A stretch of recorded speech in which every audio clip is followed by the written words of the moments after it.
Welcome to my channel. Groups and competitive exams special Indian polity, భారత రాజ్యాంగం చారిత్రక నేపథ్యం. Please subscribe, like and share my channel. భారత రాజ్యాంగం చారిత్రక నేపథ్యం.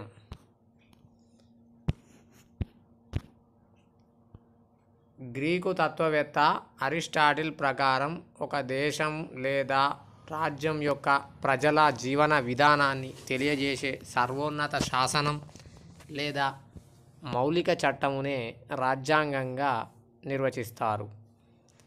రాజ్యాంగతవాదానికి పితామహుడైన అరిస్టాటిల్ తన గ్రంథమైన పాలిటిక్స్లో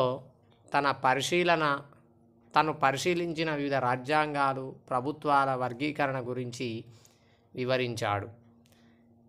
రాజ్యాంగం ప్రస్తుత ప్రజాస్వామ్య దేశాలలో సామాజిక పత్రంగా, పవిత్రమైన లిఖిత చట్టంగా పిలువబడుతుంది.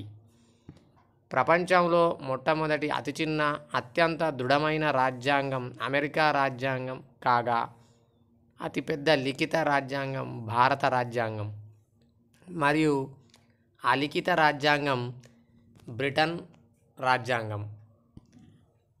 1వ ఎలిజబెత్ రాణి చేసిన చార్టర్ చట్టం ద్వారా క్రీస్తుశకం 1600 సంవత్సరంలో ఈస్ట్ ఇండియా కంపెనీ ఏర్పడింది. చార్టర్ అనగా ఒప్పందం అని అర్థం. రెగ్యులేటింగ్ అనగా నియంత్రణ. లార్డ్ జాన్ బుర్గోయిన్ నేతృత్వంలోని పార్లమెంటరీ రహస్య కమిటీ ఇచ్చిన నివేదిక ఆధారంగా రెగ్యులేటింగ్ చట్టం 1773ను రూపొందించడం జరిగింది. రెగ్యులేటింగ్ చట్టం 1773ను 1773 మే నెలలో 18వ తేదీన అప్పటి ప్రధాని లార్డ్ నార్త్ బ్రిటన్ పార్లమెంట్లో ప్రవేశపెట్టాడు. కంపెనీ వ్యవహారాలను నియంత్రించడానికి చేసిన మొట్టమొదటి చట్టం కనుక దీనిని భారతదేశపు మొట్టమొదటి లిఖిత చట్టంగా పేర్కొంటారు.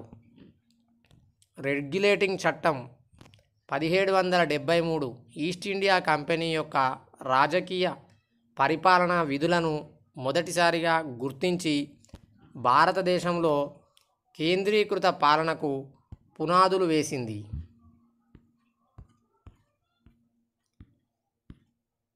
రెగ్యులేటింగ్ చట్టం 1773లోని ముఖ్య అంశాలు: బెంగాల్ గవర్నర్ యొక్క హోదాను గవర్నర్ జనరల్ ఆఫ్ బెంగాల్గా నామకరణం చేయడం జరిగింది.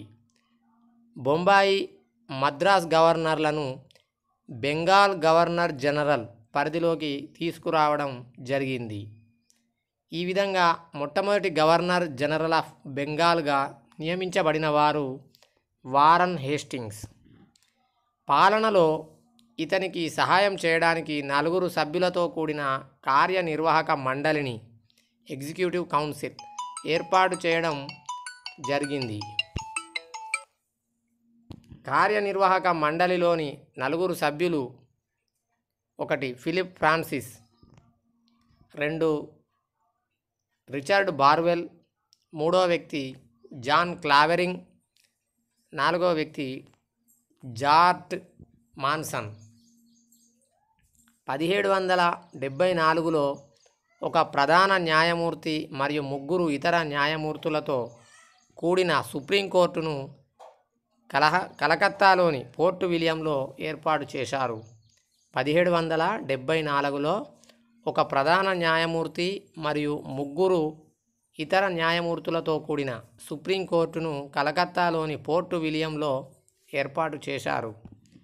ఈ సుప్రీంకోర్టు యొక్క మొదటి ప్రధాన న్యాయమూర్తి సర్ ఎలిజా ఇంపే. 1787లో సర్ ఎలిజా ఇంపే మొట్టమొదట అభిశంసనను ఎదుర్కొన్నాడు. ఇతర న్యాయమూర్తులు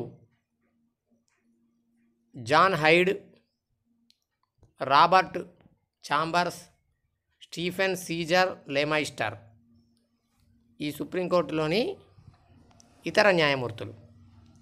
భారతదేశంలో కంపెనీ యొక్క రెవెన్యూ, సివిల్ మరియు మిలిటరీ వ్యవహారాలను బ్రిటిష్ ప్రభుత్వానికి ఎప్పటికప్పుడు తెలియజేయడానికి కోర్ట్ ఆఫ్ డైరెక్టర్స్ అనే గవర్నింగ్ బాడీని ఏర్పరచడం జరిగింది.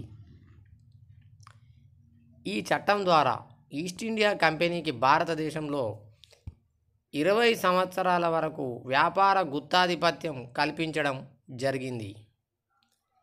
సవరణ చట్టం 1781 అమెండ్మెంట్ యాక్ట్ 1773 రెగ్యులేటింగ్ చట్టంలోని లోపాలను సవరించడం కోసం సవరణ చట్టం 1781ను బ్రిటిష్ పార్లమెంట్ ఆమోదించి దీనిని యాక్ట్ ఆఫ్ సెటిల్మెంట్ అని కూడా పిలుస్తారు.